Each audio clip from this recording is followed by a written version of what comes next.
जय हिंद दोस्तों, आपका स्वागत है हमारे चैनल में। तो आज का सेशन हम लोग स्टार्ट करते हैं फर्स्ट क्वेश्चन के साथ, एमसीक्यू सेशन का।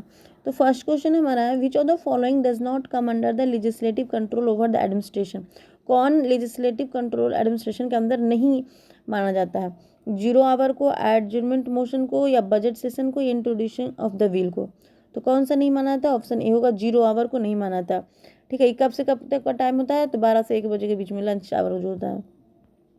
फिर नेक्स्ट क्वेश्चन पे चलते हैं, निम्नलिखित में से कौन सा कथन ध्यान विधेयक के बारे में सही नहीं है, बताना है। तो देखिए ऑप्शन पे चलते हैं।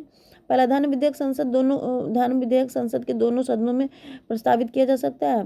बी, लोकसभा अध्यक्ष इसका निर्णय करने अंतिम पदाधिकारी होते हैं, वो डिसाइड करेंगे कि बिल है कि नहीं धन विधेयक का। सी, लोकसभा द्वारा पारित किसी धन विधेयक का राज्यसभा द्वारा 14 दिन के अंदर लौटाया जाना। तथा डी, राष्ट्रपति किसी धन विधेयक को लोकसभा में पुनः विचार के लिए नहीं लौटा सकते। तो कौन सा ऑप्शन गलत है, बताना है धन विधेयक। तो कौन सा धन विधेयक सिर्फ लोकसभा में पारित होता है, राज्यसभा में नहीं। यहाँ से पारित होकर जब राज्यसभा में भेजा जाता है तो 14 दिन का टाइम दिया जाता है। ठीक है, राष्ट्रपति इसके लिए पुनः विचार करके लौटा नहीं सकते हैं। ठीक है, ये तीनों सही है, बट पहला ए नंबर गलत है ऑप्शन। चलिए नेक्स्ट क्वेश्चन पे चलते हैं। थर्ड नंबर क्वेश्चन है, वर्ष 2011 के अनुसार जनगणना के अनुसार बिहार की जनसंख्या कितनी है? तो कितनी है? डी ऑप्शन होगा 10, 40, 99, 452। नेक्स्ट क्वेश्चन पे चलते हैं। ब्राह्मणों के आधिपत्य के विरोध में जातियों के हित के लिए सर्वप्रथम आंदोलन किसने चलाया था? मतलब ब्राह्मण जो अपना आधिपत्य बनाए थे उनके विरोध में जाति के लिए सर्वप्रथम आंदोलन किसने चलाया था? नया सर्वी समाज ने, सत्यशोधक समाज ने, महाजन ने, या बोलिंगम संघ ने? तो किसने चलाया था? सत्यशोधक समाज ने। बी ऑप्शन होगा। सत्यशोधक समाज किनके द्वारा चलाया गया? तो ज्योतिराव फुले के द्वारा चलाया गया। कब चलाया गया? 1853 में चलाया गया। ठीक है, ये सबसे पहले चलाया गया। देखिए इसी तरह से नैयर समाज पे आते हैं, तो नैयर समाज 1914 में चलाया गया था, पद्मन पिल्लई के द्वारा चलाया गया था। फिर महाजन समाज 1910 में चलाया गया था, ये 1910 में चलाया गया था राव बहादुर के द्वारा। ये वाल्मीकि संघ मैसूर में चलाया गया था 1905 में। ठीक है, नेक्स्ट क्वेश्चन पे चलते हैं। फिफ्थ नंबर क्वेश्चन है, इंकलाब जिंदाबाद का नारा किसने दिया था? राम प्रसाद बिस्मिल ने, भगत सिंह ने, मोहम्मद इकबाल ने, या डी नहीं? आप बताइए प्रभु, आप इसमें बताइए। देखिए आपका ऑप्शन मन में ही सोचिए कौन सा होगा, आप पक्का गलत करेंगे। नॉर्मली लोग भगत सिंह मार देंगे, लेकिन भगत सिंह ने इसे प्रसिद्ध किया था। इसका ऑप्शन देखिए डी होगा आंसर। इसमें से किन्हीं ने नारा पहली बार नहीं दिया था? पहली बार नारा इंकलाब का नारा मौलानी हजरत मौलानी ने दिया था। ठीक है, मौलानी हजरत मौलानी ने दिया था, और इसको फेमस किए हैं भगत सिंह ने, और उनके साथ में जो साथी लोग थे उन लोगों ने ज़्यादा नारा दिया था। तो ये होगा, तो ऑप्शन इसका आंसर डी होगा, ऐसे फेमस किया था भगत सिंह ने। नेक्स्ट क्वेश्चन पे चलते हैं, 6 नंबर क्वेश्चन पे। निम्नलिखित में से किस स्रोत के अनुसार कहा जाता है कि अशोक ने श्रीनगर को बसाया था? तो बौद्ध के द्वारा, जैन परंपरा के द्वारा, तिब्बत परंपरा के द्वारा, या कलहन की राजधानी के द्वारा? तो क्या होगा आंसर? आंसर डी होगा, कलहन की राजधानी तरंगनी के द्वारा बताया गया था कि अशोक ने श्रीनगर को बसाया था। ठीक है, फिर हुएंगसेंग की किताब में भी हुएंगसेंग नहीं, हाँ हुएंगसेंग के द्वारा, और एक सैब लोग थे ना, उनके मत द्वारा भी बताया गया कि श्रीनगर को अशोक ने ही बसाया था। नेक्स्ट क्वेश्चन पे चलते हैं, 7th नंबर क्वेश्चन। दक्षिण भारत में जैन धर्म का प्रचार प्रसार किसके माध्यम से होता? दक्षिण भारत, इंडिया का ये दक्षिण भारत में। तो गौतम द्वार के द्वारा, इंद्रभूति द्वार के द्वारा, सुधर्मन द्वार के द्वारा, भद्रभाव द्वार के द्वारा? किसके द्वारा हुआ था, बताना है। दक्षिण भारत में, नीचे में। तो आंसर कौन सा होगा? भद्रभाव के द्वारा। श्रवणबेल गोला में, कर्नाटक के श्रवणबेल गोला में ना, भद्रभाव से ही प्रभावित होकर ना चंद्रगुप्त मौर्य ने मतलब नीचे श्रवणबेल गोला में ही जाके अपना संलेखना विधि से अपना शरीर त्याग किया था। उन्होंने ही चंद्रगुप्त मौर्य ने भी तो जैन धर्म अपना लिया था ना। तो ये भद्रभाव आंसर डी हो गया यहाँ पे। फिर नेक्स्ट क्वेश्चन पे चलते, पश्चिम बंगाल की सीमा में कितने देश के साथ लगती है? यानी पश्चिम बंगाल है यहाँ पे, ये कितने देश के साथ सीमा लगती है? 3, 4, 2, 5? तो कितना होगा आंसर? 3 होगा। किस किस के साथ लगती है यहाँ पे? बांग्लादेश, नेपाल, भूटान। नेक्स्ट क्वेश्चन के साथ चलते हैं। 2024 का दादा साहेब फाल्के पुरस्कार किसे मिला है? तो किसे मिला? अभी मिथुन चक्रवर्ती को मिला है, ऑप्शन सी। नेक्स्ट क्वेश्चन पे चलते हैं। मानव शरीर के सबसे बड़ी ग्रंथि कौन सी है? लीवर है, अग्नाशय है, स्टेपिज है, आमाशय है? तो कौन सा सबसे बड़ी ग्रंथि है? लीवर सबसे बड़ी ग्रंथि कहलाता है, option A. 11th number question. दक्षिण भारत से उत्तर भारत यानी दक्षिण भारत से उत्तर भारत भक्ति आंदोलन किसने चलाया? रामानंद ने, शंकराचार्य ने, स्वामी विवेकानंद ने या कबीर ने? तो दक्षिण भारत से उत्तर भारत में तो रामानंद ऑप्शन होगा। बहुत सारे लोग शंकराचार्य डालते नहीं, लेकिन भक्ति आंदोलन स्टार्ट किए थे शंकराचार्य ने, लेकिन दक्षिण भारत से उत्तर भारत लाया था रामानंद ने। ये राम उस टाइम जो भक्ति आंदोलन था 2 चरण में चलता था। एक सगुन जो मूर्ति की पूजा करते थे, एक निर्गुण मानते थे। ठीक है, तो ये सगुन वाले थे रामानंद, जो राम जी की पूजा करते थे। तुलसीदास, रामानंद ये सब राम जी की पूजा करते थे, और मीराबाई उसी की टाइम की थी जो कृष्ण जी की पूजा करती थी। निर्गुण कबीर जो थे निर्गुण भक्ति वाले थे। Next question. मुस्लिम लीग ने भारत विभाजन की मांग सर्वप्रथम कब की थी? मुस्लिम लीग, अब देखिए मुस्लिम लीग भारत विभाजन की मांग कब की? तो 6 में, 16 में, 40 में, 46 में। तो ये देखिए ये दोनों ऑप्शन तो होने से रहा 6 और 16, तो क्या होगा? 40 ही होगा, क्योंकि उसी टाइम मुस्लिम लीग में थोड़ा सा विरोध हो गया, वो कांग्रेस से अलग मत लेने लगे, तो 1940। इसी में यहाँ पे देखिए अलग की मांग करेगी तो फिर पाकिस्तान का भी मांग होगा। तो पाकिस्तान शब्द का सबसे पहले किसने वर्ड दिया पाकिस्तान शब्द? तो चौधरी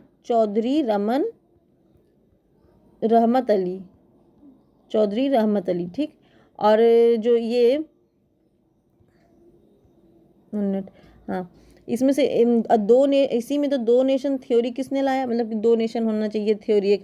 ये किसने सबसे पहले स्टार्ट किया? तो इकबाल थे, जिन्होंने 1930 के सेशन में सबसे पहले उन्होंने ये बोला था कि 2 नेशन थ्योरी होना चाहिए। उन्होंने पहले थ्योरी दिया, उसके बाद धीरे धीरे 1940 तक कहते थे, आते आते इसका विभाजन का मांग स्टार्ट हो गया 1940 में। कौन से सेशन में? तो लाहौर सेशन था। एग्जैक्ट डेट 23 मार्च 1940 के लाहौर सेशन में मांग स्टार्ट कर दिया गया। और इसका अध्यक्ष कौन कर रहा था मुस्लिम लीग की? तो मोहम्मद अली जिन्ना कर रहा था। ठीक है, पाकिस्तान पहला शब्द बता ही दी कि चौधरी रहमत अली ने लाया था। और देखिए तो इसका जो मांग हुआ था, इसका पार्टीशन अप्रूवल किसके द्वारा कर दिया गया था? तो क्रिप्स मिशन के द्वारा अप्रूवल कर दिया गया था 2 नेशन थ्योरी को। ठीक है, और इसी दिन पाकिस्तान दिवस 23 मार्च 1940 को पाकिस्तान दिवस मनाते हैं मुस्लिम लीग वाले। ठीक है, और पाकिस्तान ये जो था इसका जो प्रपोजल फिर पारित करने वाले कौन थे? मतलब प्रपोजल तैयार करने वाले कौन थे? पेश करना तो प्रपोजल तैयार होगा ना, तो 2 आदमी थे, सिकंदर हयात खान और फजल हक। सिकंदर हयात खान और फजल हक, ऐसे याद रखना। ठीक है, प्रपोजल लाने वाले। और फिर पारित हो गया था, तो उसमें भी दूसरा नाम है, उसमें भी है खलीफुज नाम है। चलिए, तो इसमें से बहुत सारा, इसमें से देखिए एक इम्पोर्टेंट है कि 23 मार्च 1940 को पाकिस्तान दिवस मनाया गया। फिर पाकिस्तान शब्द को किसने लाया? तो चौधरी रहमत अली ने। और पाकिस्तान का प्रपोजल किसने तैयार किया? तो सिकंदर हयात खान ने और फजल हक ने। और इसको अप्रूव कौन किया था? क्रिप्स मिशन वाले ने अप्रूव कर दिया था पाकिस्तान के लिए। और पाकिस्तान दिवस ही 23 मार्च 1940 को मनाया जाता है। 13 नंबर क्वेश्चन पे चलते हैं। भारत संसद के कामकाज में शून्यकाल का क्या अर्थ है? तो ये पहला क्वेश्चन में भी था, शून्यकाल का क्या अर्थ है? प्रश्नकाल के पहले का समय, या सत्र का पहला घंटा, या प्रश्नकाल और अगली सूची के बीच का समय, जब विशेष अधिकार प्रस्ताव स्वीकार कर लिया जाए। तो क्या होगा? तो आंसर इजी है, सी होगा, प्रश्नकाल और अगली सूची के बीच का समय, यानी लंच टाइम होता है 12 से 1 के बीच में। नेक्स्ट क्वेश्चन पे चलते हैं। 14 नंबर क्वेश्चन है, सिकंदर ने पोरस के विरोध किस नदी के तट पर लड़ाई की थी? सिकंदर ने पोरस से किस नदी पर लड़ाई की थी? सिंधु, झेलम, चंद्रभागा या इंद्रावती? तो क्या होगा? सबको पता है झेलम के नदी पे। सिकंदर ने पोरस से लड़ाई थी जिसमें पोरस हार जाते, फिर भी पोरस को वो बहुत ही अप्रिसिएट करता है क्योंकि वो बहुत अच्छे से पूरे वीरता के साथ लड़ते हैं। और एक क्वेश्चन और आता है कि सिकंदर के सैनिक ने कौन से नदी को पार कर लिया था? तो झेलम को पार कर लिया था, रावी को पार कर लिया था और चेनाब को पार कर लिया था, लेकिन ब्यास जो नदी था उसको पार नहीं कर पाए थे। ब्यास नदी से वो वापस चले गए। तो यही होता है, यही क्वेश्चन पूछाता है कि किस नदी को नहीं पार कर पाए थे? तो ब्यास नदी को नहीं कर, उनकी सेना रिटर्न हो गई थी, नहीं कर पाए थे। अस्सी का बताइए। अब ये पोरस है, पोरस पोरस, ठीक है पोरस तो ये हो गया। हाँ, यहाँ पे जो यहाँ पे झेलम नदी है, इसके आगे यहाँ पे कौन सा जनपद था? तो तक्षशिला था। इसके बाद पोरस आता है जो झेलम नदी के पास, इधर चेनाब नदी है और यहाँ पे सीमा है झेलम का। यहाँ पे तक्षशिला, यहाँ के राजा अम्भी थे, तो इनको भी हरा के यहाँ पे पोरस से फिर लड़ाई करता है सिकंदर, यहाँ पे जीत जाता है। यहीं पे खैबर पास है। नेक्स्ट क्वेश्चन पे चलते हैं। 15 नंबर क्वेश्चन, किस बौद्ध सन्यासी के प्रभाव में आकर अशोक बौद्ध धर्म का अनुयायी बन गया? किससे प्रभाव होकर अशोक बना था? उपगुप्त से, उपाली से, या राधा गुप्त से, नागसेन से? तो देखिए ये क्वेश्चन बहुत ही कंफ्यूजन वाला है। सिकंदर ने पहली बार प्रभाव में आकर बौद्ध धर्म को अपना लिया, तो किससे? उपगुप्त से, ठीक है, उपगुप्त को से अपनाया। लेकिन प्रभावित किससे हुआ था? मतलब पहले वो देख के प्रभावित हुआ था तो निग्रोध से हुआ था। प्रभावित किससे हुआ था? निग्रोध से। देखिए तो निग्रोध कौन था ना, निग्रोध था ना, उसको देख को प्रभावित हुआ क्योंकि उसको जब देखा तो बोला कि आप इतना चमक रहे हैं, आपकी इतनी खुशी का कारण क्या है? तो निग्रोध ने बताया कि मेरी खुशी का कारण मेरे गुरु द्वारा दिया हुआ ज्ञान है। तो वहीं फिर ये गुरु जो इनके थे उपगुप्त, वहाँ से जाके अशोक ने भी बौद्ध धर्म का दीक्षा ले लेते हैं, ठीक है। तो किसको देख के प्रभावित हुआ? तो निग्रोध होगा। और आंसर किससे लिया है? तो उपगुप्त होगा। देखिए यहाँ पे ये अशोक कौन सा धर्म था? मौर्य वंश से। मौर्य वंश में ही देखा गया है कि उनके तीनों, जैसे कि पहले चंद्रगुप्त मौर्य थे, मौर्य वंश के संस्थापक, तीनों ने कौन सा वंश लिया था? जैन धर्म को अपनाया था। किससे? भद्रभाव के द्वारा। पिछले क्वेश्चन में हमने देखा था। फिर इसके बाद बिंदुसार है तो बिंदुसार ने आजीवक धर्म को अपनाया था पिंगले वंश के द्वारा। और तीसरे हैं अशोक ने कौन सा बौद्ध धर्म ले लिया? उपगुप्त के द्वारा। और निग्रोध, ये सब याद रखना। तो पहला यही वंश है जिसमें तीन धर्म को अपनाया गया, लेकिन बाकी और किसी वंश में ऐसा नहीं देखा गया, इसलिए इसका महानता कारण है मौर्य वंश का। ओके, चलिए नेक्स्ट क्वेश्चन। 15 क्वेश्चन पार हो गया। 16 नंबर क्वेश्चन पे चलते हैं। निम्नलिखित में से किसे पितृहंता कहा गया? किस वंश को? अजातशत्रु, उदयन, कालाशोक को? तो कौन होगा आंसर? आंसर ए और बी दोनों होगा। अजातशत्रु ने अपने पिता किसको? बिंबिसार को मारा था और बिंबिसार को मार दिया। उदयन ने इसका बेटा था। तो ऑप्शन ए बी सी। फिर नेक्स्ट क्वेश्चन पे चलते हैं। 17 नंबर, पूर्व हड़प्पा काल में किस स्थान में खेत जोतने का प्रमाण मिलता है? खेत जोतने का प्रमाण मिलता है कहाँ से? मोहनजोदड़ो से, कालीबंगा से, लोथल या बानावाली से? तो कहाँ से मिलता है? तो ऑप्शन कौन सा होगा? कालीबंगा और बानावाली से मिलता है, यानी 2 और 4, यानी ऑप्शन बी होगा। यहाँ से कालीबंगा से जुते हुए खेत मिलता है और यहाँ बानावाली से ना खिलौना मिलता है हल्का, इसी से प्रमाण मिलता है। नेक्स्ट क्वेश्चन पे चलते हैं। 18 नंबर क्वेश्चन है, मौर्य साम्राज्य में सामहर्त किसे कहा जाता है? सामहर्त मौर्य साम्राज्य में ये एक पद है, एक प्रकार का प्रशासनिक अधिकार था, राज्य के सभी राजस्व का प्रभारी था, यह मुख्य कोष का सहयोग करता था, यह एक नागरिक प्रशासन था। तो कौन सा होगा आंसर? आंसर सी होगा, ये मुख्य कोष का सहायक होता था।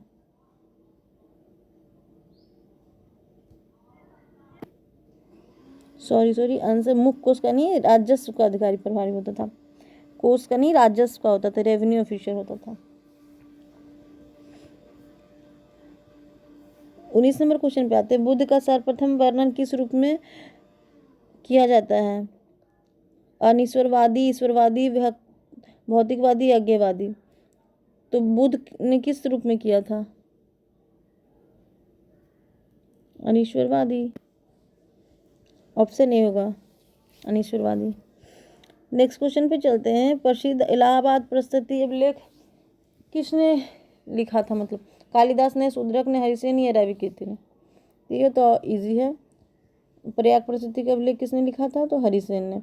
किसके राज दरबारी थे? तो समुद्रगुप्त के राज दरबारी थे। ठीक है, यह इसीलिए समुद्र के गुप्त के बारे में पूरा उसके जो प्रख्यात थे उसके बारे में पूरा लिखते हैं प्रयाग प्रसिद्धि अभिलेख में।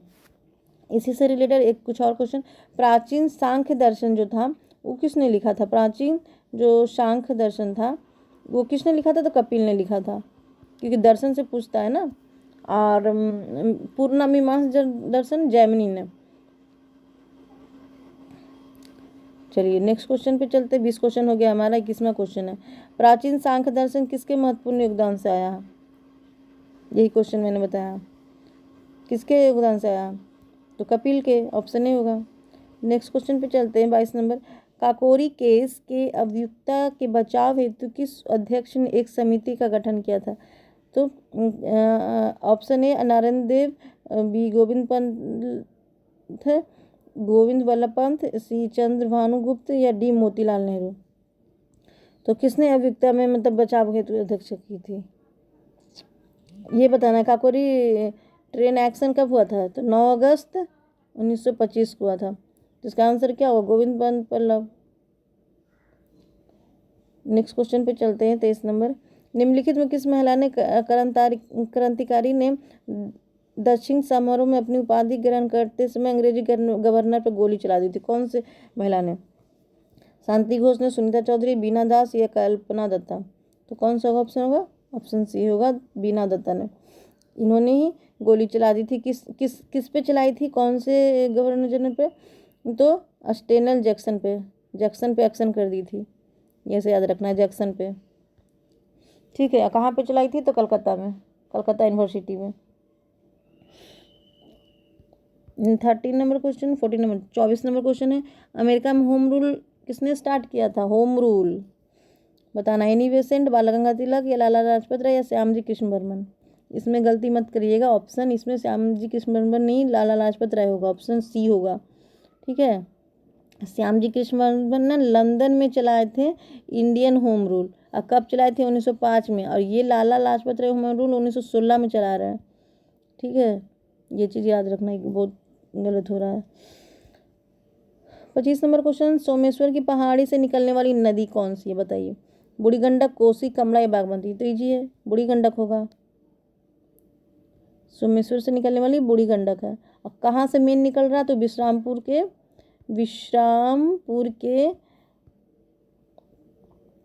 चौतसा चौरा से। ओके, तो चलिए थैंक यू फ्रेंड्स। 25 क्वेश्चन हमारा कंप्लीट हुआ। देखिए कितने देर में हम लोगों ने 18 मिनट में कंप्लीट किया। तो सो फ्रेंड्स, मिलते हैं नेक्स्ट वीडियो के साथ इसी तरह के अच्छे अच्छे क्वेश्चन के साथ। जय हिंद।